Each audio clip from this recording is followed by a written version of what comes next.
Hi hello everyone, welcome to my channel Srishti tutorial for maths. ನಾನು ಈ ದಿನ 7th standard ಗಣಿತ ಪ್ರಕಾಶ್ ಅಂತಕ್ಕಂಥ ವಿಷಯಕ್ಕೆ ಸಂಬಂಧಪಟ್ಟ ಹಾಗೆ 2ನೇ ಚಾಪ್ಟರು ಅರ್ಥಮೆಟಿಕ್ ಎಕ್ಸ್ಪ್ರೆಷನ್ ಅಂತಕ್ಕಂಥ ಚಾಪ್ಟರ್ಗೆ ಸಂಬಂಧಪಟ್ಟಂತಹ ಕೊನೆಯ ಫಿಗರ್ ಇಟ್ಔಟು ಅಂದರೆ ಪೇಜ್ ನಂಬರ್ 42ರಲ್ಲಿ ಬರ್ತಕ್ಕಂಥ 42, 43ರಲ್ಲಿ ಬರ್ತಕ್ಕಂತಹ ಫಿಗರ್ ಇಟ್ಔಟಿನ ಪ್ರಶ್ನೆಗಳನ್ನು ಇವತ್ತು ನಿಮ್ಮ ಜೊತೆಗೆ ಹಂಚ್ಕೊಳ್ತಾ ಇದ್ದೀನಿ. ದಯವಿಟ್ಟು ನಮ್ಮ ಚಾನಲ್ನ ಸಬ್ಸ್ಕ್ರೈಬ್ ಮಾಡಿಲ್ಲ ಅಂದರೆ ಚಾನಲ್ನ ಸಬ್ಸ್ಕ್ರೈಬ್ ಮಾಡಿ, ಜೊತೆಗೆ ಪಕ್ಕದಲ್ಲಿರುವಂಥ ಬೆಲ್ ಐಕನ್ ಕ್ಲಿಕ್ ಮಾಡೋದನ್ನು ಮರಿಬೇಡಿ ಅಂತ ಹೇಳ್ತಾ ಬನ್ನಿ ಕ್ಲಾಸ್ ಶುರು ಮಾಡೋಣ. ಫಿಗರ್ ಇಟ್ಔಟ್ 42ನೇ ಪೇಜಲ್ಲಿ ಬರ್ತಕ್ಕಂತಹ ಫಿಗರ್ ಇಟ್ಔಟಿನ ಕ್ವಶನ್ಸ್ ಹೇಗಿದ್ದಾವೆ ಅಂತ. ಓಕೆ, ಪೇಜ್ ನಂಬರ್ 42ರಲ್ಲಿ ಬರುವಂತಹ ಫಿಗರ್ ಇಟ್ಔಟ್ ಕೊನೆಯದು. ಅದಕ್ಕೆ ಸಂಬಂಧಪಟ್ಟಂಥ ಕ್ವಶನ್ಗಳನ್ನು ನೋಡೋದಾದ್ರೆ ಫಸ್ಟ್ ಕ್ವಶನ್ ಹೇಳುತ್ತೆ, read the situations given below, write appropriate expressions for each of them and find their values ಅಂತ ಕೊಟ್ಟಿದ್ದಾರೆ. ಕ್ವಶನ್ ಸಿಂಪಲ್ಲು, ಕೆಳಗಡೆ ಸ್ಟೇಟ್ಮೆಂಟ್ ರೂಪದಲ್ಲಿ ವರ್ಡ್ಸ್ನ ಕೊಟ್ಟಿದ್ದಾರೆ. ಒಂದು ಸ್ಟೇಟ್ಮೆಂಟ್ನ ರೂಪದಲ್ಲಿ ಒಂದು ಸನ್ನಿವೇಶವನ್ನು ಕೊಟ್ಟಿದ್ದಾರೆ. ಆ ಒಂದು ಸನ್ನಿವೇಶವನ್ನು ನೀವು ಕ್ಲಿಯರ್ ಆಗಿ ಕೇಳಿ ತಿಳ್ಕೊಂಡು ಅದರ ಆಧಾರದ ಮೇಲೆ ಅದಕ್ಕೆ ನೀವು ಎಕ್ಸ್ಪ್ರೆಷನ್ ಅನ್ನು ಬರೀರಿ, ಜೊತೆಗೆ ಅದರ ವ್ಯಾಲ್ಯೂಸ್ ಅನ್ನು ಕೂಡ ಕಂಡುಹಿಡಿಯಿರಿ ಅನ್ನೋದು ಕ್ವಶನ್. ಸೊ ಕ್ವಶನ್ ಏನು ಹೇಳುತ್ತಪ್ಪ ಅಂದರೆ, the district market in a Begur operates on all 7 days of a week. Rahim supplies 9 kg of mangoes each day from his orchard, and Sham supplies 11 kg of mangoes each day from his orchard to this market. Find the amount of mangoes supplied by them in a week to the local district market ಅಂತ ಕೊಟ್ಟಿದ್ದಾರೆ. ಇಲ್ಲಿ ಒಂದು local district market Begur ಅಂತಕ್ಕಂಥದ್ದು ಇದೆ. ಆ ಬೇಗೂರಿನಲ್ಲಿ ಸುಮಾರು 7 ದಿನಗಳ ಕಾಲನೂ ಕೂಡ ಮಾರ್ಕೆಟಿಂಗ್ ನಡೀತದೆ. ಅಲ್ಲಿ ರಹೀಮ್ ಏನು ಮಾಡ್ತಾನೆ, 9 kg ಮ್ಯಾಂಗೋ ಪ್ರತಿದಿನಕ್ಕೆ ಸಪ್ಲೈ ಮಾಡ್ತಾನೆ. ಹಾಗೇನೆ ಶ್ಯಾಮ್ ಏನು ಮಾಡ್ತಾನೆ, 11 kg ಮ್ಯಾಂಗೋಸ್ನ ಪ್ರತಿದಿನಕ್ಕೆ ಸಪ್ಲೈ ಮಾಡ್ತಾನೆ. ಹಾಗಿದ ಮೇಲೆ find the amount of mangoes supplied by them in a week. ಒಂದು ವಾರದಲ್ಲಿ ಅವರಿಬ್ಬರು ಸಪ್ಲೈ ಮಾಡಿರುವ ಒಟ್ಟು ಮ್ಯಾಂಗೋಸ್ ಎಷ್ಟು ಅನ್ನೋದು ಕ್ವಶನ್. ಸೊ ಈ ಕ್ವಶನ್ಗೆ ಆನ್ಸರ್ನ ಹೇಳಬೇಕಂದ್ರೆ ನೀವು ಇದರ ಎಕ್ಸ್ಪ್ರೆಷನ್ ಹೇಗೆ ಬರ್ಕೊಳ್ತೀರಾ ಅಂದರೆ, ನೋಡಿ ಇಲ್ಲಿ ಇದ್ರ ಪ್ರಕಾರವಾಗಿ ಏನಪ್ಪ ಎಕ್ಸ್ಪ್ರೆಷನ್ ಆಗುತ್ತೆ ಅಂದರೆ, ಇರೋದು ಒಟ್ಟು 7 ವಾರಗಳೆಷ್ಟು 7. ಇಬ್ಬರು ಮ್ಯಾಂಗೋಸ್ನ ಸಪ್ಲೈ ಮಾಡ್ತಾ ಇದ್ದಾರೆ. ಅವರು ಯಾರ್ಯಾರು ಅಂತ ಹೇಳಿದ್ರೆ ಅವರಿಬ್ಬರು ಕೂಡ ಏನೋ ಹೆಸರು ಏನಿದೆ ಅವ್ರದ್ದು ಅಂತ ಹೇಳಿದ್ರೆ, ಒಬ್ಬ ಶ್ಯಾಮ್ ಅಂತೇಳಿ, ಇನ್ನೊಬ್ಬ ಯಾರು ಅಂತ ಹೇಳಿದ್ರೆ ರಹೀಮ್. ಸೊ ರಹೀಮ್ ಸಪ್ಲೈ ಮಾಡೋದು ಪ್ರತಿದಿನಕ್ಕೆ 9 kg ಮ್ಯಾಂಗೋ. ಹಾಗೇನೆ ಇನ್ನೊಬ್ರು ಯಾರು, ಶ್ಯಾಮ್ ಸಪ್ಲೈ ಮಾಡ್ತಾ ಇರ್ತಕ್ಕಂಥದ್ದು ಪ್ರತಿದಿನಕ್ಕೆ 11 kg ಮ್ಯಾಂಗೋ. ಇರುವ ಒಟ್ಟು 7 ದಿನಗಳಿಗೆ ಒಟ್ಟು ಮ್ಯಾಂಗೋಸ್ ಎಷ್ಟಾಗತ್ತೆ ಅಂದರೆ ಈ ರೀತಿಯಲ್ಲಿ ನೀವು ಮಾಡಬೇಕಾಗತ್ತೆ. 7 × 9 + 11 ಅಂತೇಳಿ ಬರ್ಕೊಳ್ಬೇಕು. ಇದನ್ನು ನೀವು ಎಕ್ಸ್ಪ್ರೆಸ್ ಮಾಡಿ ಬರೆದಾಗ 7 × 9 + 11 ಅಂತ ಬರ್ಕೊಂಡು ವ್ಯಾಲ್ಯೂ ಕಂಡು ಹಿಡಿಬೇಕಲ್ವಾ. 9 + 11 ನೀವು ಕೂಡಿದ್ರಿ ಅಂತ ಹೇಳಿದ್ರೆ 20 ಆಗಿಬಿಡುತ್ತೆ. ಸೊ ನೀವು ಸುಲಭವಾಗಿ 7 × 20 ನೀವು ಗುಣಾಕಾರ ಮಾಡಿದ್ರಿ ಅಂತ ಹೇಳಿದ್ರೆ 140 ಬರುತ್ತೆ. ಅಲ್ಲಿಗೆ total amount of mangoes supply ಆಗಿದ್ದು ಇನ್ ಎ ವೀಕು 140 kg ಅಂತೇಳಿ ನೀವು ಆನ್ಸರ್ನ ಬರಿಬೇಕಾಗತ್ತೆ. ಓಕೆನಾ. ಇದೇ ರೀತಿಯಲ್ಲಿ 2ನೇ ಕ್ವಶನ್ ನೋಡೋದಾದ್ರೆ, ಬಿನು earns 20,000 rupees per month. She spends ₹5,000 on rent, ₹5,000 on food, and ₹2,000 on other expenses every month. What is the amount Binu will save by the end of a year ಅಂತ question clear. ನೋಡಿ ಏನು ಅಂತ ಹೇಳಿದ್ರೆ, ಬಿನುವಿನ ಒಂದು ತಿಂಗಳ ಸಂಬಳ 20,000. ಆ 20,000 ರೂಪಾಯಿ ಸಂಬಳದಲ್ಲಿ ಅವಳು 5,000 ರೂಪಾಯಿನ ರೆಂಟಿಗೆ ಕಟ್ತಾಳೆ, 5,000 ರೂಪಾಯಿನ ಫುಡ್ಡಿಗೆ ಕಟ್ತಾಳೆ, ಮತ್ತು 2,000 ರೂಪಾಯಿನ ಬೇರೆ ಬೇರೆ ಖರ್ಚಿಗೆ ಎಕ್ಸ್ಪೆನ್ಸ್ ಮಾಡ್ತಾಳೆ. ಹಾಗಿದ ಮೇಲೆ ಅವಳು 1 ವರ್ಷಕ್ಕೆ ಎಷ್ಟು ಹಣವನ್ನು ಉಳಿಸ್ತಾಳೆ ಅಂತ. ಇದರ ಅರ್ಥ, ಒಂದು ತಿಂಗಳಿಗೆ ಖರ್ಚು ಮಾಡುವ ಹಣವನ್ನು ಲೆಸ್ ಮಾಡಿ 20,000ದಲ್ಲಿ ಎಷ್ಟು ಉಳಿಯುತ್ತೆ ಅಂತ ತಿಳ್ಕೊಂಡು ಅದನ್ನು ನೀವು 1 ವರ್ಷ ಅಂದರೆ 1 ವರ್ಷದಲ್ಲಿ 12 ತಿಂಗಳು ಬರ್ತಾವೆ. ಸೊ ಅದರ ಆಧಾರದ ಮೇಲೆ ನೀವು 12 ತಿಂಗಳಿಗೆ ಗುಣಲಬ್ಧ ಮಾಡಿದ್ರಿ ಅಂದರೆ ಒಟ್ಟು ಉಳಿದ ಹಣ ಸಿಗುತ್ತೆ. ಸೊ ಇದಕ್ಕೆ ನೀವು ಆನ್ಸರ್ ಕಂಡುಹಿಡಬೇಕಂದ್ರೆ ಇದರ ಎಕ್ಸ್ಪ್ರೆಷನ್ ಹೇಗೆ ಬರಿಬೋದು ನೋಡೋಣ. ಕ್ವಶನ್ ಹೇಳುವ ಪ್ರಕಾರ ಎಕ್ಸ್ಪ್ರೆಷನ್ ಏನು ಬರುತ್ತೆ ಅಂದರೆ, ಒಟ್ಟು 1 ವರ್ಷದಲ್ಲಿ ಇರುವಂಥ ತಿಂಗಳುಗಳು 12. ಓಕೆನಾ. 12 ಇಂಟು ಮಾಡಬೇಕಾಗತ್ತೆ. ಇಂಟು ಒಂದು ತಿಂಗಳ ಸಂಬಳ ಎಷ್ಟು ಅವಳದು 20,000. ಆ 20,000ದಲ್ಲಿ ಅವಳು ಏನು ಮಾಡ್ತಾಳೆ, ಖರ್ಚು ಮಾಡ್ತಾಳೆ ತಾನೆ. ಅವಳು ಎಷ್ಟು ಖರ್ಚು ಮಾಡ್ತಾಳೆ ಅನ್ನೋದನ್ನು ಒಂದೊಂದಾಗಿ ನೋಡ್ತಾ ಹೋದರೆ, ರೆಂಟಿಗೆ 5,000 ಇಲ್ಲಿ ಮೈನಸ್ ಮಾಡಬೇಕಾಗತ್ತಲ್ವ, ನಾವು ಮೈನಸ್ ಅಂತ ಬರ್ಕೊಳ್ತೀರ. ಅಂದರೆ ಒಟ್ಟು ಸಂಬಳದಲ್ಲಿ ಮಾಡುವ ಖರ್ಚನ್ನು ಮೈನಸ್ ಮಾಡಬೇಕು. 5,000 ರೆಂಟಿಗೆ, 5,000 ಫುಡ್ಡಿಗೆ, ಮತ್ತು ಇತರೆ ಬಂದ್ಬಿಟ್ಟು 2,000. ಓಕೆನಾ. ಈಗ ನೀವು ಇಲ್ಲಿ ಇದನ್ನು ನೀವು ಸಿಂಪ್ಲಿಫೈ ಮಾಡಿ ಬರೀಬೇಕು. ಈಗ ನೋಡಿ 12 ಇಂಟು 20,000 ಮೈನಸ್ 12 ಇಂಟು 20,000 ಮೈನಸ್ ಇವಿಷ್ಟನ್ನ ಕೂಡಿ ಇಲ್ಲಿ ಬರೀತೀರ, ವ್ಯಾಲ್ಯೂ ಸಿಕ್ಬಿಡುತ್ತೆ ನಿಮಗೆ. ಅವಾಗ ನೋಡಿ ಇಲ್ಲಿ ಏನು ಮಾಡ್ಬೋದು ಅಂತ ಹೇಳಿದ್ರೆ 5 + 5 10 + 2 12,000. ಈಗ ನೀವು 12 ಇಂಟು 20,000ದಲ್ಲಿ 12,000ವನ್ನು ಕಳಿತೀರ. 20,000ದಲ್ಲಿ 12,000ವನ್ನು ಕಳೆದ್ಬಿಟ್ರೆ ನಿಮಗೆ 8,000 ಸಿಗುತ್ತೆ. ಈ 8,000ವನ್ನು 12ರಿಂದ ಗುಣಾಕಾರ ಮಾಡಿ ಬರ್ಕೊಂಡ್ರಿ ಅಂದರೆ 96,000 ಸಿಗುತ್ತೆ. ಈ 96,000 ರುಪೀಸ್ ಏನಿದೆಯಲ್ಲ, ಒಂದು ವರ್ಷದ ಸೇವಿಂಗು, ಒಂದು ವರ್ಷಕ್ಕೆ ಉಂಟಾಗುವಂಥ ಸೇವಿಂಗ್ಸು 96,000. ಹಾಗೆ ಇದೇ ರೀತಿ C1 ಕೊಟ್ಟಿದ್ದಾರೆ. ಇನ್ನೊಂದು ಏನಪ್ಪ ಹೇಳುತ್ತೆ ಅಂತ ಹೇಳಿದ್ರೆ, during the day time A snail claims 3 centimeter up A post and during the night while asleep accidentally slips down by 2 centimeter, the post is 10 centimeter high and the delicious treat is on its top. In how many days will the snail get the treat ಅಂತೇಳಿ question clear ಆಗಿದೆ. ಒಂದು snail ಏನು ಮಾಡುತ್ತೆ ಅಂದರೆ ಒಂದು ಇದನ್ನು ಹತ್ತುತ್ತಾ ಇದೆ, ಒಂದು ಗೂಟವನ್ನು ಹತ್ತುತ್ತಾ ಇದೆ ಅಂತ ತಿಳ್ಕೊಳ್ಳಿ, ಓಕೆನಾ. ಒಂದು ದಿನಕ್ಕೆ 3 centimeter ಪೋಸ್ಟ್ ಅಂದರೆ ಹತ್ತುತ್ತೆ ಮೇಲೆ, ನೈಟ್ ಟೈಮಲ್ಲಿ ಮಲಗುತ್ತೆ, ಮತ್ತೆ ಅದು ಕಂಟಿನ್ಯೂ ಆಗುತ್ತೆ. ಒಂದು ದಿನ ಇದೇ ರೀತಿ ಮಾಡಬೇಕಾದಾಗ ಒಂದಿನ ಏನಾಗ್ಬಿಡುತ್ತೆ ಅಂದರೆ ಆಕ್ಸಿಡೆಂಟಲ್ಲಿ ಅದು ಮತ್ತೆ ಕೆಳಗಡೆ 2 centimeter ಡೌನ್ ಆಗಿಬಿಡುತ್ತೆ. ಹಾಗಿದ ಮೇಲೆ ಆ ಒಂದು ಪೋಸ್ಟ್ ಇರೋದು ಸುಮಾರು 10 centimeter ಪೋಸ್ಟ್ ಇದೆ. 10 centimeter ಪೋಸ್ಟನ್ನು ಕಂಪ್ಲೀಟಾಗಿ ಮೇಲೆ ಹತ್ತಬೇಕು ಅಂದರೆ ಅದು ಎಷ್ಟು ಸಮಯವನ್ನು ತೆಗೆದುಕೊಳ್ಳುತ್ತದೆ? How many days will the snail get the treat ಅನ್ನೋದು ಕ್ವಶನ್. ಸೊ ಈ ಕ್ವಶನಿಗೆ ಆನ್ಸರ್ ಬೇಕು ಅಂದರೆ ನೀವೇನು ಮಾಡಬೇಕಾಗತ್ತೆ? ಕ್ವಶನ್ ಹೇಳುವ ಹಾಗೆ ನಾವು ಎಕ್ಸ್ಪ್ರೆಷನ್ ಅನ್ನು ಏನು ಬರ್ಕೊಳ್ಬೇಕಾಗತ್ತೆ ಅಂತ ಹೇಳಿದ್ರೆ, ನಾವು ಇದಕ್ಕೆ ವೆರಿ ಸಿಂಪಲ್ ಆಗಿ ಏನು ಹೇಳ್ತೀವಿ ಅಂತ ಹೇಳಿದ್ರೆ, ಈಗ ಸುಮಾರು ಡಿ ಅಂತ ತಗೊಳ್ಳೋಣ. ಅದು ಟೈಮ್ ಎಷ್ಟು ತಗೊಳತ್ತೆ ಅನ್ನೋದು ಗೊತ್ತಿಲ್ಲ ನಮಗೆ, ಅದನ್ನು ಕಂಡುಹಿಡಿಬೇಕು ನಾವು. ಸೊ ಅದನ್ನು ನಾವು ಡಿ ಅಂತ ತಗೊಂಡ್ರೆ ಡಿ -1 + 3 ಮಾಡಿದರೆ ನಿಮಗೆ 10 ಅಂತ ಸಿಗುತ್ತೆ. ಇರೋದು 10 centimeter. 10 centimeterನ ಕ್ಲೈಮ್ ಮಾಡಬೇಕಂದ್ರೆ ಅದು ಪ್ರತಿದಿನಕ್ಕೆ ಹತ್ತೋದೆಷ್ಟು? 3. ಎಷ್ಟು? ಪ್ರತಿದಿನಕ್ಕೆ 3 centimeter ಪೋಸ್ಟ್ ಆಗುತ್ತದು. ಆ ಸಂದರ್ಭದಲ್ಲಿ ಏನಾಯ್ತು, ಅದು 2 centimeter ಡೌನ್ ಆಗಿಬಿಡ್ತು ತಾನೆ. ಸೊ 2 centimeter ಡೌನ್ ಆಗಿದೆ ಅಂತಕ್ಕಂಥದ್ದನ್ನು ನಾವು D-1 ಅಂತ ತಗೊಂಡ್ರಿ ಅಂತ ಹೇಳಿದ್ರೆ ಇದನ್ನು ನೀವು ಸುಲಭವಾಗಿ ಆನ್ಸರ್ನ ಹೇಳ್ಬಿಡ್ಬೋದು. ನೋಡಿ ಏನಾಗುತ್ತೆ, ಅಲ್ಲಿ ವ್ಯಾಲ್ಯೂ ಬೇಕು ಅಂತ ಹೇಳಿದ್ರೆ, ವ್ಯಾಲ್ಯೂ ಅಂತ ಹೇಳಿದ್ರೆ ನೀವು ಡಿನ ಬೆಲೆಯನ್ನು ಕಂಡುಹಿಡಿಬೇಕಲ್ವಾ. ಸೊ ಡಿನ ಬೆಲೆ ಏನಾಗುತ್ತೆ, D-1 = 10 - 3 ಆಗುತ್ತೆ. ಓಕೆ, ಆಗ D-1 = 10 - 3 ಮಾಡಿಬಿಟ್ರೆ 7 ಬರುತ್ತೆ. -1 ಆ ಕಡೆ ಹೋದರೆ D = 7 + 1 ಅಂತ ಹೇಳಿದ್ರೆ ಡಿನ ಬೆಲೆ 8. ಅಂದರೆ ಅದರ ಅರ್ಥ ಅದು 8 ದಿನಗಳ ಕಾಲ ಸಮಯವನ್ನು ತಗೊಂಡು 10 centimeterನ ಅದು ಹತ್ತುತ್ತೆ ಅಂತ. ಓಕೆನಾ. ಸೊ ಅಲ್ಲಿಗೆ 8 ದಿನಗಳ ಕಾಲ ಸಮಯವನ್ನು ತಗೊಂಡು 10 centimeter ಕಂಪ್ಲೀಟ್ ಪೋಸ್ಟನ್ನು ಅದು ಕವರ್ ಮಾಡುತ್ತೆ ಅಂತೇಳಿ ಈ ಒಂದು ಎಕ್ಸ್ಪ್ರೆಷನ್ ಜೊತೆಗೆ ವ್ಯಾಲ್ಯೂವನ್ನು ನಾವು ಹೇಳಬಹುದು. ನೆಕ್ಸ್ಟ್ ಇದೇ ಫಿಗರ್ ಇಟ್ ಔಟಿನ ಸೆಕೆಂಡ್ ಕ್ವಶನ್ ಹೇಳುತ್ತೆ, Melvin reads a 2-page story every day except on Tuesdays and Saturdays. How many stories would he a complete reading in 8 weeks? Which of the expressions below describes this scenario ಅಂತ question clear ಆಗಿ ಅರ್ಥ ಮಾಡ್ಕೊಳ್ಬೇಕು ನೀವು. Question ಏನು ಹೇಳುತ್ತೆ ಅಂದರೆ, ಮಲ್ವಿನ್ ಏನು ಮಾಡ್ತಾ ಇದ್ದಾನೆ, ಪುಸ್ತಕವನ್ನು ಸ್ಟೋರಿಯನ್ನು ಓದ್ತಾ ಇದ್ದಾನೆ. ಸೊ ಮಲ್ವಿನ್ ಸ್ಟೋರಿಯನ್ನು ಓದಬೇಕಾದಾಗ ಅವನು ಏನು ಮಾಡ್ತಾನೆ, ಪ್ರತಿದಿನ 2 ಪೇಜ್ ಓದ್ತಾನೆ. ಅದರಲ್ಲೂ ಮತ್ತೆ ಇಡೀ ಒಂದು ವಾರದಲ್ಲಿ 2 ದಿನ ಓದೋದಿಲ್ಲ ಅವನು. ಯಾವುದ್ಯಾವುದು? ಟ್ಯೂಸ್ಡೇ ಮತ್ತು ಸ್ಯಾಟರ್ಡೆ. ನೋಡಿ ಇಲ್ಲಿ ವೆರಿ ಸಿಂಪಲ್ ಆಗಿ ಇದಕ್ಕೆ ಆನ್ಸರ್ ಹೇಳ್ಬಿಡ್ಬೋದು. ಅವ್ರು ಹೇಳ್ತಾ ಇದ್ದಾರೆ ಒಟ್ಟು ಒಂದು ವೀಕಲ್ಲಿ 7 days ಬರುತ್ತೆ. ಅದರಲ್ಲಿ 1-2 ದಿನ ಅವರು ಏನು ಮಾಡಲ್ಲ ಅಂತ ಹೇಳಿದ್ರೆ ಓದಲ್ಲ, ಅವನು ಸ್ಟೋರಿ ಓದಲ್ಲ. ಇನ್ನು ಉಳಿದಂತೆ 5 ದಿನ ಓದ್ತಾನೆ. ಅಂದರೆ ಅಲ್ಲಿಗೆ ಅದು 7 - 2 ಆಗುತ್ತೆ. ಇಂಟು ಒಟ್ಟು ಓದುವಂಥ ಒಟ್ಟು ವಾರಗಳ ಸಂಖ್ಯೆಯನ್ನು ಕೊಟ್ಟಿದ್ದಾರೆ 8 ಅಂತೇಳಿ. ಅಲ್ಲಿಗೆ ಆ ಒಂದು ಎಕ್ಸ್ಪ್ರೆಷನ್ ಈ ರೀತಿ ಬರುತ್ತೆ, 7 - 2 × 8 ಅಂತೇಳಿ. ಇದನ್ನು ಡಿಸ್ಟ್ರಿಬ್ಯೂಟಿವ್ ಪ್ರಾಪರ್ಟಿಯ ರೂಪದಲ್ಲಿ ಬರೆದ್ರೆ ಇದನ್ನು 7 × 8 - 2 × 8 ಅಂತೇಳಿ ಕೂಡ ಬರೀಬೋದು.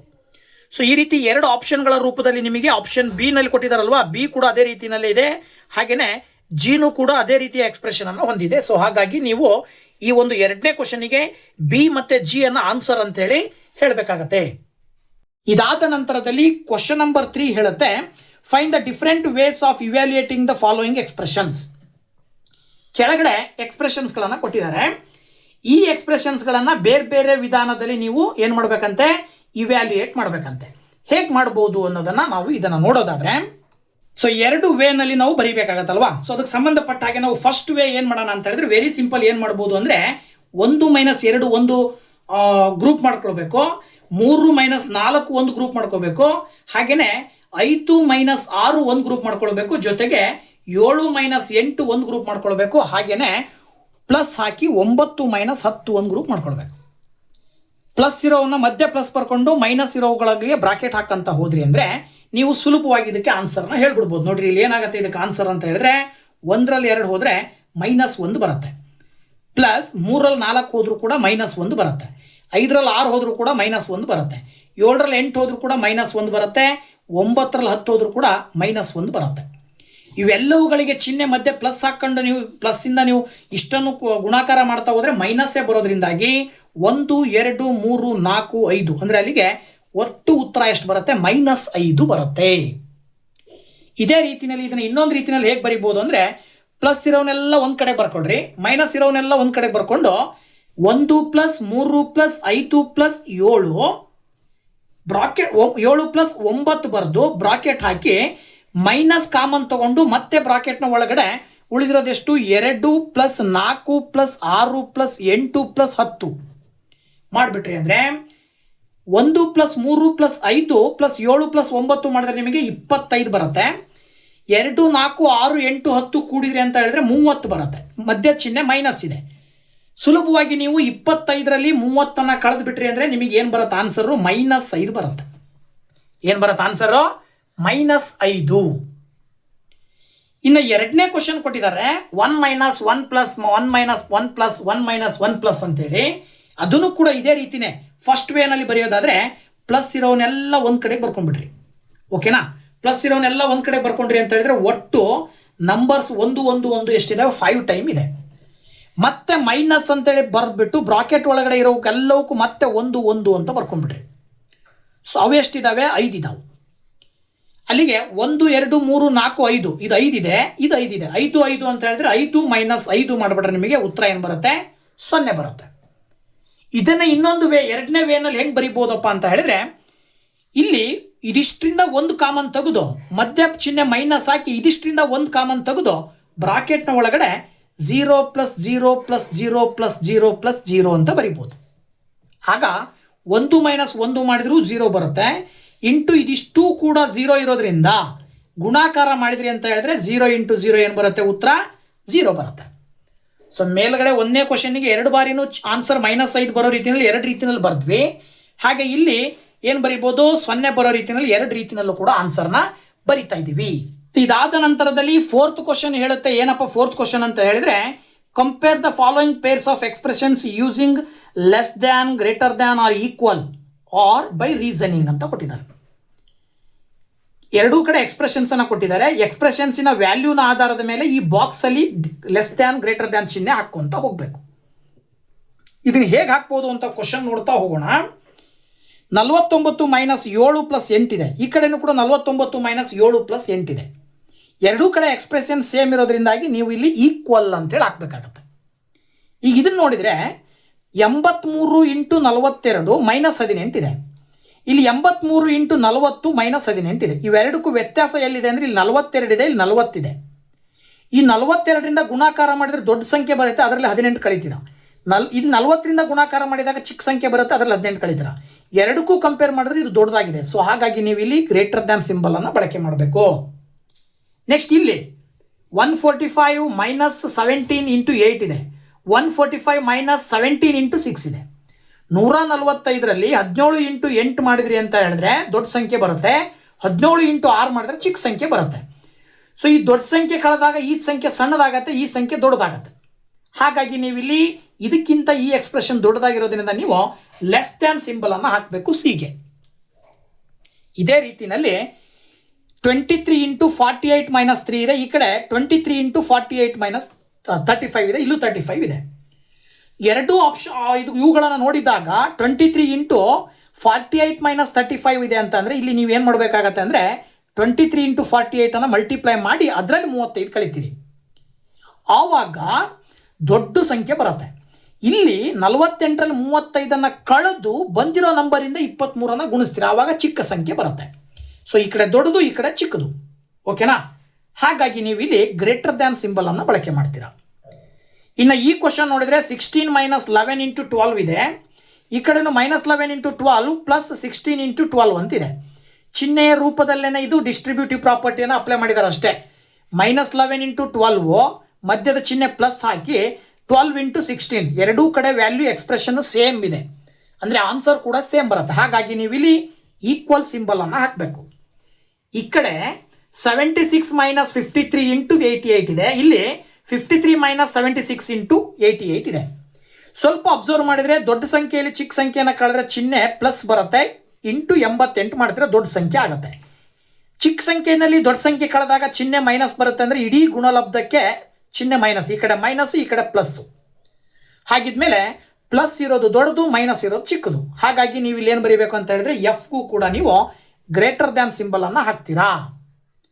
ಇನ್ನು ಜಿ ಬಂದ್ಬಿಟ್ಟು 25 ಇಂಟು 42 ಪ್ಲಸ್ 16 ಇದೆ, 25 ಇಂಟು 43 ಪ್ಲಸ್ 15 ಇದೆ. ಇಲ್ಲಿ ಜಸ್ಟ್ 42 ಬದಲಾಗಿ 43 ಕೊಟ್ಟಿದ್ದಾರೆ, ಬಟ್ ಇಲ್ಲಿ 16 ಕೊಟ್ಬಿಟ್ಟಿದ್ದಾರಲ್ಲ. ಇದರಲ್ಲಿ ಕಡಿಮೆ ಆಗಿದ್ದು ಇದರಲ್ಲಿ ಜಾಸ್ತಿ ಆಯಿತು, ಇಲ್ಲಿ ಇದರಲ್ಲಿ ಜಾಸ್ತಿ ಆಗಿದ್ದು ಇಲ್ಲಿ ಕಡಿಮೆ ಆಗಿತ್ತು. ಇದರ ಅರ್ಥ ಎರಡೂ ಕಡೆ ಎಕ್ಸ್ಪ್ರೆಷನ್ ಸೇಮ್ ಇದೆ. ಹಾಗಾಗಿ ನೀವು ಈಕ್ವಲ್ ಸಿಂಬಲ್ ಅನ್ನು ಹಾಕಬೇಕು.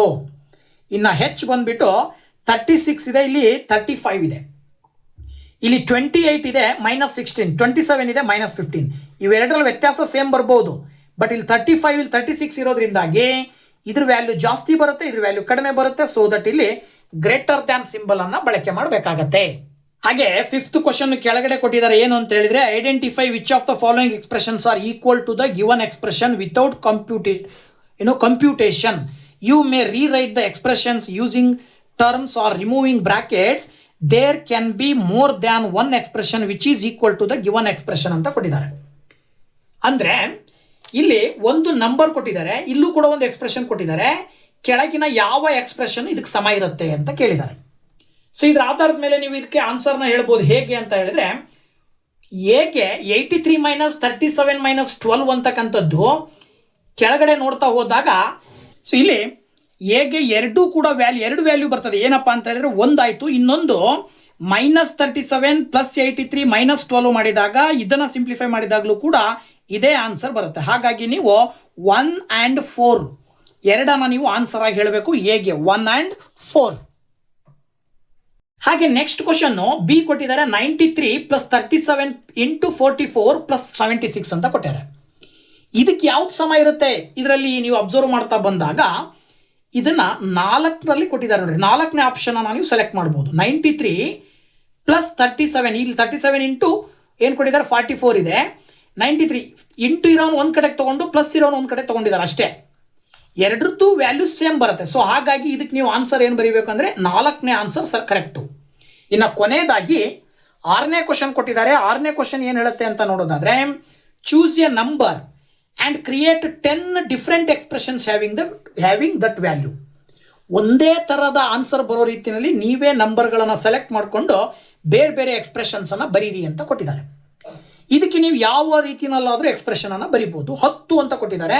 ಸೊ ನಾನೇನು ಮಾಡ್ತೀನಿ, 10 ಎಕ್ಸ್ಪ್ರೆಷನನ್ನು ಹೇಗೆ ಬರೆಯೋದು ಅನ್ನೋದನ್ನು ತಿಳಿಸ್ಕೊಡ್ತೀನಿ.